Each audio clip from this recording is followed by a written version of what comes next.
کہ ایک بادشاہ تھا، وہ سمندری سفر میں روانہ ہوا تو ایک غلام اس کے ساتھ بیٹھا، تو جب وہ کشتی ڈولتی تھی، ہچکولے کھاتی تھی تو وہ چیخے مارتا تھا، تو کشتی والوں کا سکون برباد ہو گیا۔ ایک دانا شخص تھا، اس نے کہا بادشاہ اگر آپ اجازت دیں تو میں اس کو چپ کرواؤں؟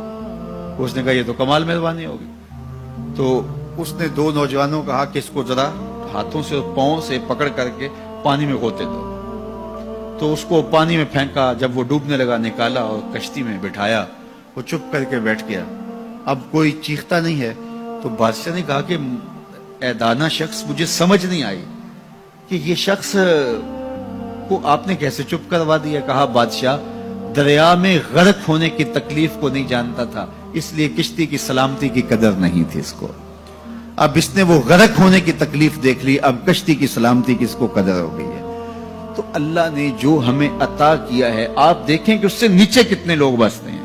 جب آپ نیچے فرشت دیکھیں گے جو بیچارے نانے شبینہ کو ترستے ہیں، اگر مجھے تھوڑی سی تکلیف ہے اور میں جو ہے وہ اس تکلیف میں ناشکری کرنے بیٹھ جاتا ہوں، تو میاں وہ لوگ بھی ہیں جو بیچارے اپنی مرضی سے اپنا ہاتھ بھی نہیں اٹھا سکتے، جن کی عیدیں بھی جو ہیں وہ ہاسپٹل کے اندر گزرتی، وہ کئی سالوں کے اندر وہاں اذیت میں مبتلا ہیں۔ جب آپ دیکھیں گے تو کہیں گے مالک میں جس حال میں ہوں اس پہ تیرا شکر ہے۔ شیخ سعدی فرماتے ہیں میں دمشق کی جامع مسجد میں نماز جمعہ کے بعد نکل رہا تھا تو میرے کسی نے جوتے اٹھا لیے، تو یہ شروع سے ہوتا آیا ہے۔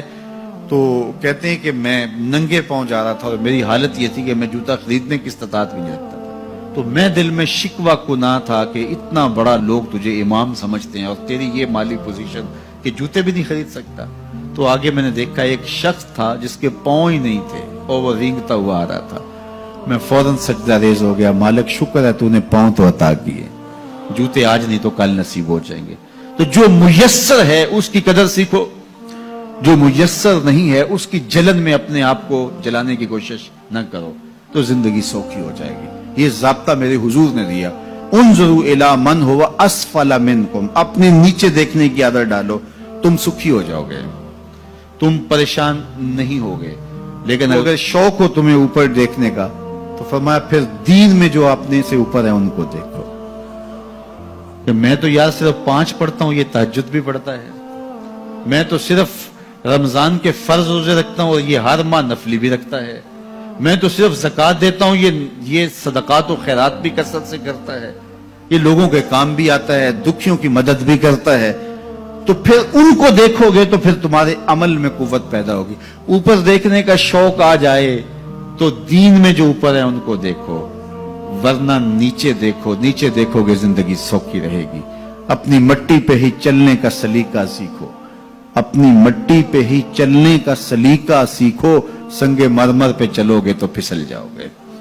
تو زندگی سوکھی کرنے کا طریقہ یہ ہے کہ اپنے نیچے دیکھو اور اللہ کا شکر ادا کرو۔ پھر سنو، میں تو کہتا ہوتا ہوں یہ ٹینشن فری حدیث ہے۔ سید علی المرتضیٰ فرماتے ہیں حضور نے فرمایا جو اللہ کے دیے گئے تھوڑے رزق پہ راضی ہو گیا، اللہ اس کے تھوڑے عملوں پہ راضی ہو جائے گا۔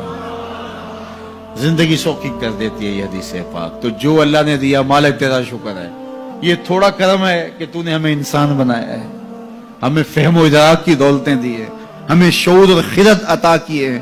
کتنی مخلوقات ہیں جو سارا دن شدت کی گرمی میں بوجھ اٹھاتی ہیں اور چارہ جا کے جو ہے وہ باہر سے لے رہی ہوتی ہیں، وہ بھی تو تیری مخلوقات ہیں۔ تو نے ہمیں انسان بنایا، انسانوں کے گھر میں پیدا کیا، اور میں اور آپ تو اس کا شکر ادا نہیں کر سکتے کہ ہمیں اللہ نے محمد عربی کا غلام بنایا ہے، حضور کا امتی بنایا ہے۔ میری خوش قسمتی میں تیرا امتی، یہ میرا مقدر ہے، یہ آپ کا مقدر ہے۔ جس کے لیے نبی آرزویں کرتے رہے، تمنائیں کرتے رہے، لوگ راہیں تکتے رہے، منتظر رہے، صدیوں انتظار کرتے رہے، لیکن ہم نے کوئی انتظار نہیں کیا۔ آنکھ کھولی، ہمارے والد صاحب مسجد سے مولوی صاحب کو بلا لائے، انہوں نے کان میں آ کے اذان دیتے ہوئے کہا مبارک ہو، تو حضور کا غلام بن کے آیا۔ شاہوں سے ملا ہے نہ تونگر سے ملا ہے، اللہ کا عرفان اسی در سے ملا ہے۔ اوروں کو ملا ہے تو مقدر سے ملا ہے، مجھ کو تو مقدر بھی تیرے در سے ملا ہے۔